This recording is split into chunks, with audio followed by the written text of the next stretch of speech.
오늘 말씀의 제목은 물과 성령으로 거듭나야 되리라 라고 하는 말씀입니다. 성령 강림절 이후 오늘 첫 번째 주일이 되었습니다. 오늘 본문에 등장한 니고데모는 당시에 존경받는 선생, 즉 랍비라고 하는 그러한 사람이었습니다.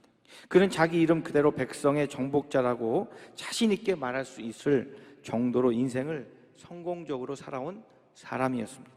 그런데 니고데모의 마음 한구석엔 뭔가 허전한 것이 있었던 것 같습니다.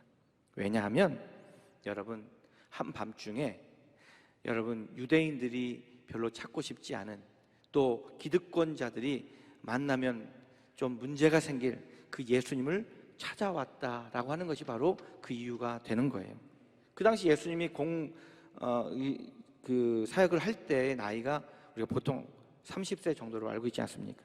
40이 넘은 이 니고데모가 30 젊은 그러한 예수님을 찾아와서 예수님 앞에 나가서 예수님을 향해서 랍비요 라고 엎드리는 걸 보면 이 예수님이 얼마나 이 니고데모에게 위대한 그런 사람이었는지, 또 수많은 사람들이 그 예수님에 대한 이야기를 많이 듣고 소문을 내고 있었기 때문에 그 랍비인 니고데모가 예수님 앞에 와서 그렇게 엎드리게 되었다라고 하는 것이죠. 아멘. 그러나 니고데모는 아직은 사도행전에 나오는 아볼로처럼 성령 체험을 하지 못한 상태였어요. 왜요?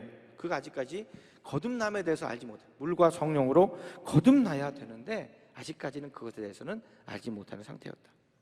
거듭남이라고 하는 단어의 헬라 원어를 보면 아노덴이라고 하는데, 이 단어는 땅에서 태어난 것 아니라 위에서부터 태어난 것, 완전히 새롭게 태어난 것을 말합니다. 어설프게 여러분 우리가 변화되는 것이 아니라 전혀 새롭게 태어나는 것, 전혀 새롭게 여러분 변화되는 것이 바로 아노덴, 즉 거듭남이라고 하는 거예요. 그렇기 때문에 예수 믿고 거듭났다라고 하면 사람이 완전히 달라지는 것을 의미하는 것입니다. 아멘. 니고데모가 유대인의 선생이 랍비였고 사내들인의 성공한 공의의 의원이었고 돈도 많았고 추세했고 그런 사람이었지만, 본인 스스로가 종교인이었지만 이 죄의 문제로 굉장히 고민이 많았던 것 같아요. 나 이렇게 살다가는, 양심이라는 게 있잖아요. 하나님께서 주신 양심, 나 이대로 살다가는 천국 못 가는 거 아니야? 이런 생각 때문에 예수님을 찾아온 것이죠. 근데 이 니고데모가 어쨌든 예수님을 찾아왔다라고 하는 것도, 그가 여러분 스스로가 찾아온 것 같지만, 물론 스스로가 찾아왔다고 봐야 되겠죠. 그러나 영적인 의미에서 보면 그것조차도 하나님의 인도하심과 성령님의 인도하심을 통해서 그가 예수님께 찾아왔다라고 합니다. 그러니까 예수님께서 그때 말하십니다. 사람은 거듭나야 된다. 네가 만약에 거듭나지 않으면 하나님 나라 갈 수 없어. 이렇게 얘기합니다.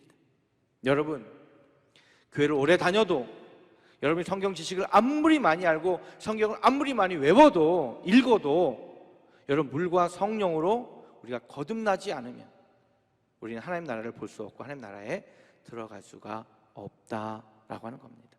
오늘 2부 예배 함께 참여한 모든 성도들, 우리가 세례도 받았습니다. 그렇다면 이제 세례받은 성도들은 성령의 은혜로 예수님을 만나야 될 줄로 믿습니다. 아멘. 그 예수님을 바라볼 때 우리가 사는 것입니다. 아멘. 오늘 우리가 성령 강림절 지난주 보내고 첫 번째 주일을 맞이해서 이번 주의 주제는 하나님의 영광이에요. 하나님의 영광스러운 나라에 우리가 함께 입성하려면 물과 성령으로 거듭나 구원받고 하나님의 자녀의 권세를 가지고 이 땅에서 사명 감당하며 잘 살다가 여러분 하나님 나라에 함께 가야 될 줄로 믿습니다. 아멘. 이 은혜가 오늘 이 자리에 함께 모든 성도들, 2부 예배에 참여한 모든 성도들 모두에게 있어지기를 주님의 이름으로 간절히 축원합니다. 아멘. 축원합니다. 아멘.